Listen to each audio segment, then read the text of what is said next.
اصطحبت فيرونيكا رادليج ابنها وثلاثة أطفال معها للتسوق في متجر وولمارت ببلدة هايدن بولاية آيداهو الأمريكية، على بعد 100 كيلومتر من الحدود مع كندا، حيث كانت تزور أقرباء لها.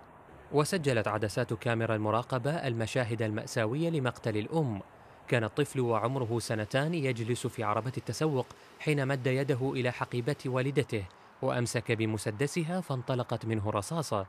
توفيت الأم إثر ذلك، ولم يكن زوجها معها لكنه سارع إلى المتجر بعد الحادث.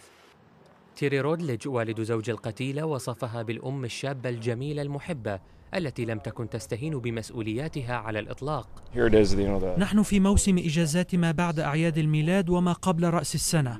مأساة، حادث مأساوي. متحدثة باسم متاجر وولمارت قالت إن المتجر يتعاون مع سلطات التحقيق المحلية، مضيفة أن الحادث محزن ومأساوي للغاية.